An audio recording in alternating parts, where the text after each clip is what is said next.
इस तरह की पहलगाम की घटना हुई है और हमारे निर्दोष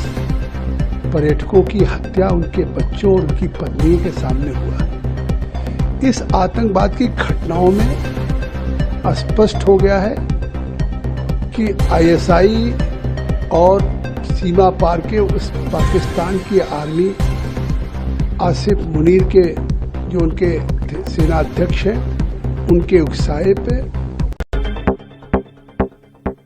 वक्फ संशोधन अधिनियम 2025 पर भाजपा सांसद और वक्फ जेपीसी के अध्यक्ष जगदम्बिका पाल ने कहा, एक तरफ ओवैसी संविधान की बात करते रहते हैं, आप सुप्रीम कोर्ट में याचिका दायर कर चुके हैं, इसलिए अगर आपको सुप्रीम कोर्ट पर भरोसा है तो इंतजार करें, लेकिन आप लोगों को भड़का रहे हैं। पहलगाम हमले के बाद पूरा देश एकजुट है, लेकिन आप अभी भी वक्फ बिल पर राजनीति कर रहे हैं। पूरा विपक्ष राजनीति कर रहा है। पहलगाम हमले के बाद से लगातार भारत कई सख्त कदम उठा रहा है। अब बात करें तो आयात निर्यात पर प्रतिबंध लगा दिया गया है, बंदरगाह तक पहुंचने पर रोक लगा दी गई है और इससे दूर पक्षी जो व्यापार है वो बाधित हो गया है। देखिए, जिस तरह की पहलगाम की घटना हुई है और हमारे निर्दोष पर्यटकों की हत्या उनके बच्चों और उनकी पत्नियों के सामने हुआ है, इस आतंकवाद की घटनाओं में स्पष्ट हो गया है कि आईएसआई और सीमा पार के उस पाकिस्तान की आर्मी आसिफ मुनीर के जो उनके सेना अध्यक्ष हैं उनके उकसावे पे और उन लोगों के स्पॉन्सर्ड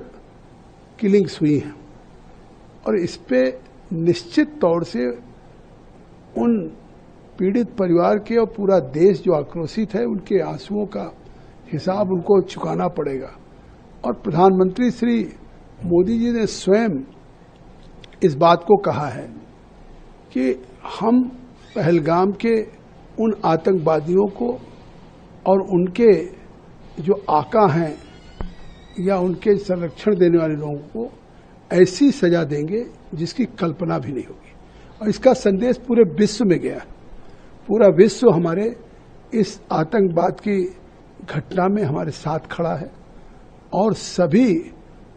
प्रधानमंत्री मोदी के उस आतंकवाद की जीरो टॉलरेंस पे विश्व का समर्थन है। तो उस संबंध में सरकार ने कार्रवाइयां की हैं, चाहे अपना एयर स्पेस हो, चाहे ट्रेड हो, चाहे अपने तटरक्षक पे उनकी शिप्स आने की बात हो, सभी को रोकने का फैसला लिया है।